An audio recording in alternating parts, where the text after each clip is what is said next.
กาสบายดีเด้อสบายดีสวัสดีเด้อทุกคนมื้อนี้มาอยู่กับสองน้องออนสาวลาวไต่เนาะมื้อน้องออนจะพาทุกคนมากินสมหมักม่วงบ้านน้องอ่อนเด้อนะบาดสิแซ่บสำใดนะมื้อนี้น้องออนก็ตำแจ่วนั่นเนาะ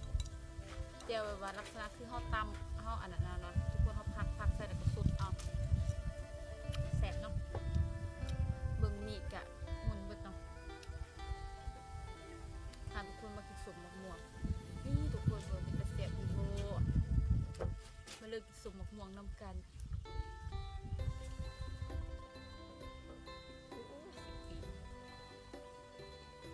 กินกะเด็กสิยังหยาดเนาะคุมกุบข้าวม่วงเขาก็ได้ลากเด็ดเปิดแล้วก็ผักใส่ด้วยเนาะทุกคน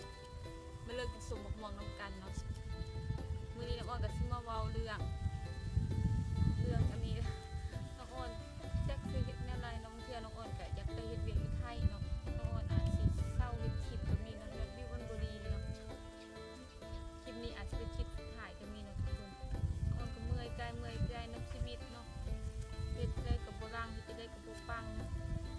เมื่อยเนาะทุกคนทั้งวันก็รู้สึกท้อเนาะท้อแล้วก็เมื่อยกินผักประสบว่าว่าลายเตะซอยใส่เลย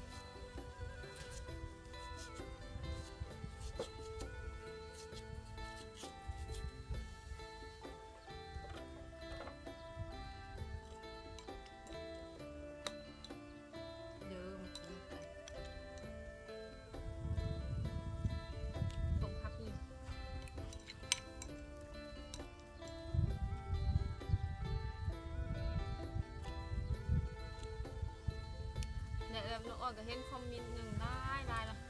มันเป็นคอมเมนต์ว่าคอมเมนต์เนาะฟังถามว่าถ่าย FC ทั้งบางไทยมากกองร้อนสิจับโบแล้วคนก็ถามเป็นยังจึงนอนบ้านเมื่อไรน้องอ้อนเคยเห็นคลิปตอบได้คลิปนั้นทุกคนก็ยังถามเขามาเนาะคลิปกองร้อนบ้านสิจับอย่างนี้ประมาณถ่ายเดือนนี้ก็มี FC ทางฝั่งไทยสิมายิงบ้านน้องอ่อนเนาะก็สิมาทอดผ้าป่าเนาะแล้วน้องอ่อนเสร็จ FC ทางฝั่งไทยกับมาเรื่อยๆทางบ้านน้องอ่อนประมาณ2-3 คนเดี๋ยวเรามาเที่ยวเขาเป็นยังเนาะคือน้องอ่อนเคยบอก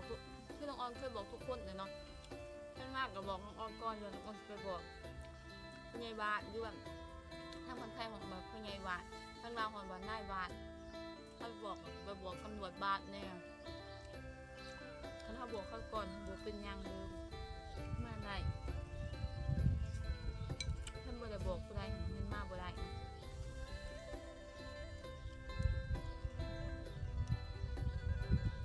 สมม่วงเลยทุกคนเลย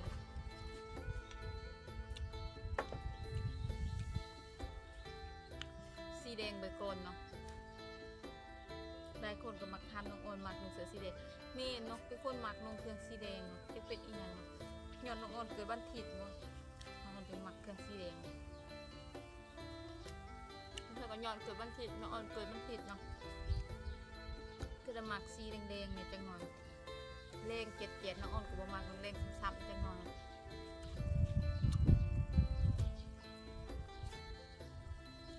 คนมักสีแดงเนาะ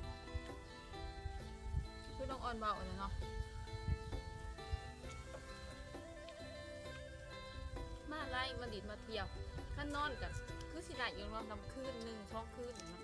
ได้บ่เป็นยังนอนคือน้องอ่อนเบาถ้าแม่นอยากนอนอีก็นอนได้บ่มีใครมาจับถ้าแม่นสมัยตะกี้บ่ได้มันจะข้าวน้องอ่อนยังนอนเนาะเดี๋ยวนี้ได้เด้ทุกคนมารู้บ่เป็นยังเนาะสมัยใหม่เนาะเดี๋ยวนี้บ้านน้องอ่อนกับลายเนาะลายคนเนาะได้เอาครัวอยู่ทางฝั่งไทยเนาะเห็นว่าเงื่อนล้างงามๆที่น้องอ่อนไทยบางส่วนแล้วก็เจาะกับครัวทางฝั่งไทยกันอยู่บ้านน้องอ่อนเอาครัวทางฝั่งไทยประมาณ4-5 คนเนาะเขาเจาะกับมาเนาะนำส่งกบโครงการเนาะ คนไทยเขาก็มากเอาพวกทั้งความไทยกับลายอยู่เนาะทั้งมันเนื้อมันแตกกันอย่างนั้นรับเป็น10 คูบ้านน้องอ้อนชวนได้เขาเจ้ากระเฮไปทำงานอยู่ทางไทยคือบุญเนาะจนกลายเป็นบ้านเงียบบ้านห่างบุญเนาะน้องอ้อนกับมักไปทำเขาเจ้ากับว่าเหตุผลที่เป็นทำงานอยู่ทางไทยกับย้อน1เศรษฐกิจวานเท่าก็คือทุกคนรู้เลยเนาะคือน้องอ้อนเด็กกับอีกบุรุษก็คือสิได้ไปคือกันอันนี้มันเป็นคอนเทนต์ต่อความจริงเนาะอีกบุรุษก็คือสิได้ไปทำงานคือกันเนาะอยู่วันคือสิได้ถ่ายคลิปกับบ่มียอดวิวเนาะเพื่อสิได้เงิน10 เหรียญนี่ก็ทิปหนึ่งกับบ่ได้10 เหรียญทุกคนมามันสิอยู่ไหนใจจริงได้ยอดวิวแบบนี้นะอยู่ก็ยากอยู่วานเงินก็หายากเนาะคันยอดวิวซ้ำ4-5,000 มื้อหนึ่งพออยู่ได้เนาะอันนี้หลักร้อยหลักพันอยู่บ่ได้เนาะน้องอ่อนก็จะเสียแนวใดน้องอ่อนก็พิจารณาบางเทื่อเดี๋ยวสงกรานต์น้องอ่อนอาจสิได้ขึ้นไปทำงานอยู่ทางไทยก็มีเนาะทุกคนฝากทุกคนขอให้กำลังใจในเรื่องทุกคนเลย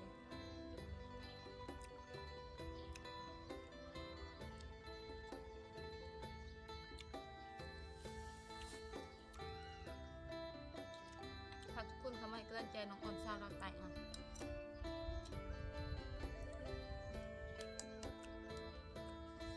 ปีนี้บักม่วงกับบ่เป็นลายหรอกเนาะทุกคนเป็นแต่กุ๊กเดียวอยู่หน้าเฮือนเนาะแต่นั่นก็บ่ค่อยมากเนาะตามผู้เฒ่าผู้แก่เพิ่นบอกเนาะคันหมากใหม่เป็นบ่ลายเฮงแดงเนาะปีสิมาเป็นเฮงแดงเนาะคันหมากใหม่เป็นลายเป็นน้ำท่วมเนาะ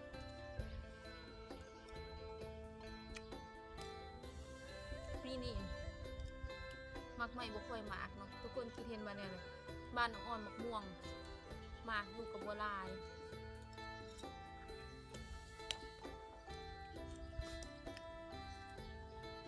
เฮ็ดเนาะทุกคนมื้อนั้นน้องอ่อนก็ไปลองเนาะลองสาวลาวว่าไพ่เนาะเขาเจ้าก็มาเอากันกับบ่เป็นหยังเนาะสมัยใหม่เนาะเดี๋ยวนี้เนาะ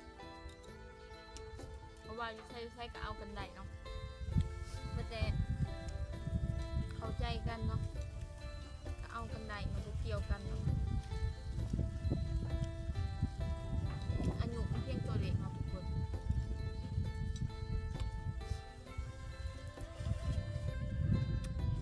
เผ็ดเนาะกดเผ็ดเลยคนมาเลยผสมกันสมบักม่วงคือน้องอ่อนว่าเนาะกองร้อนบาทนี่ยังเขาจับบ่จับดอกถ้าแม่นตะกี้จับเนาะตะกี้จับดีๆเนาะน้องอ่อนบ่เที่ยงน้องอ่อนจื้อได้ตะกี้เนาะน้องอ่อนเห็นครอบครัวไทยแต่ข้าวยังน้อยคนไทยมากเนาะแบบว่ามีตำรวจทหารบาทนี่เนาะพอดีไปจับเอาปัวเราไม่เงินประมาณ 4,000 บาทเนี่ยเพิ่นไม่เอาเงิน 4,000 บาทแล้วกับโตมาเพิ่นกับแจ้งเข้ามาเรากับเมื่อเนาะเพิ่นก็ให้เราเมื่อเพิ่นให้เรานอนแจ้งมาแล้วให้เมื่อนะกฎหมายบ้านไว้นอนบ้านแต่สมัยนี้บ่เป็นหยังเนาะมันเป็นได้มันเป็นหยัง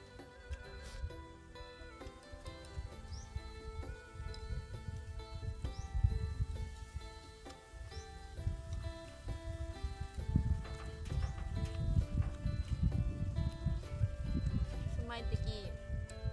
สมัยบ่ทันได้พัฒนาเดี๋ยวนี้ก็บ่ได้พัฒนาคือกัน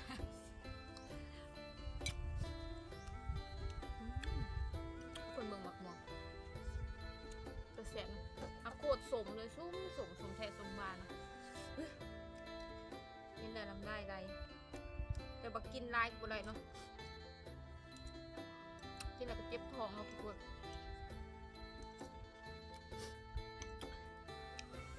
และคือน้องอ่อนว่าท่านทุกคนอันนั้นหาเวียกหางานให้น้องเด้อเพื่อดีๆเพื่อน้องอ่อนไปน้องอ่อนบ่แท้เลยเนาะทุกคนแต่ว่าดี